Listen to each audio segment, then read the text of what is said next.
Lorena Belen de la Peña, and I'm going to be presenting the policy plan of our group. So from the given case on our team, it will be about foreign exploitation and the right to social progress and development.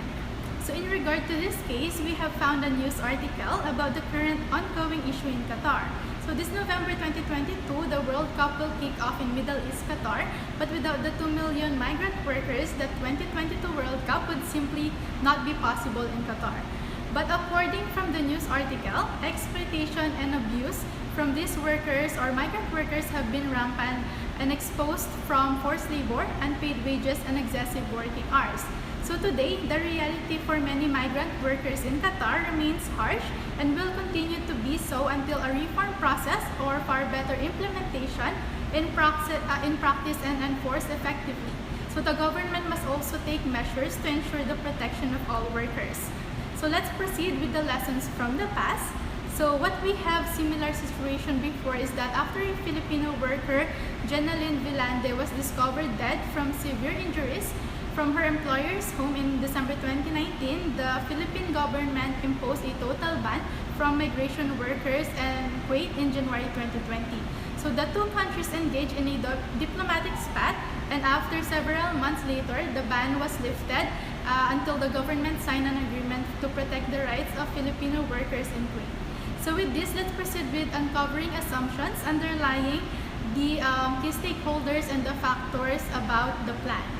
So first, from the stakeholders, we have the DOLE and the Department of Foreign Affairs, DFA. So these two key departments are heavily involved in migration issues, like the DOLE promotes gainful employment opportunities, while the DFA coordinates with foreign affairs and work on local central department.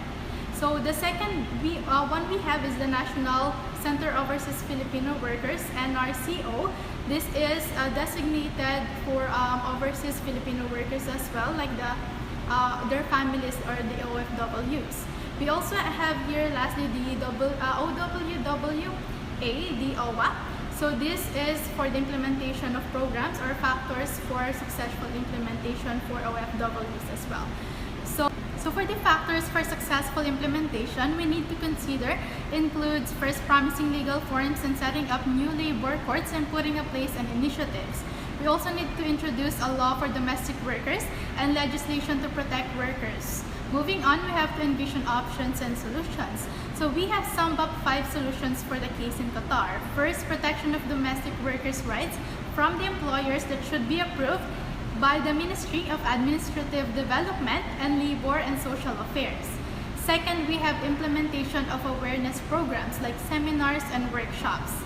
Third, we have to dismantle the kafala system, and fourth, transparency on migrant worker deaths. So fifth, we have the adaptation of the enforcement of adequate restrictions on outdoor work. So now let's explore the pros and cons of each option. For the first option, we have the pros. This will give more security to our OFWs, but even though there is already a Republic Act for this, OFWs and these kinds of laws don't really work in the long run, like the case in Kuwait. For the second option, we have the pros. What we'll do here is we are going to be pulling out workers and employers to give them the opportunity to attend seminars. But the cons is that some of the employers may not cooperate with these awareness programs.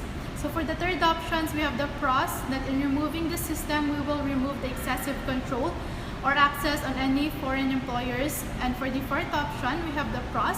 This will shed light to the real situation of what our overseas workers are going through. But the cons here is that we know that this is already an option that will not make Qatar government 100% honest, because public exposure will mark their history. Lastly, the pros is providing security and insurance, while the cons includes implementing this option since we can still stop accidents outside situated jobs. So let's proceed with developing a strategy for implementation. So what is the plan we need to implement and what are the strategies? So for the first option, we have to ensure the workers' decent work. The employer must ensure good treatment of the worker.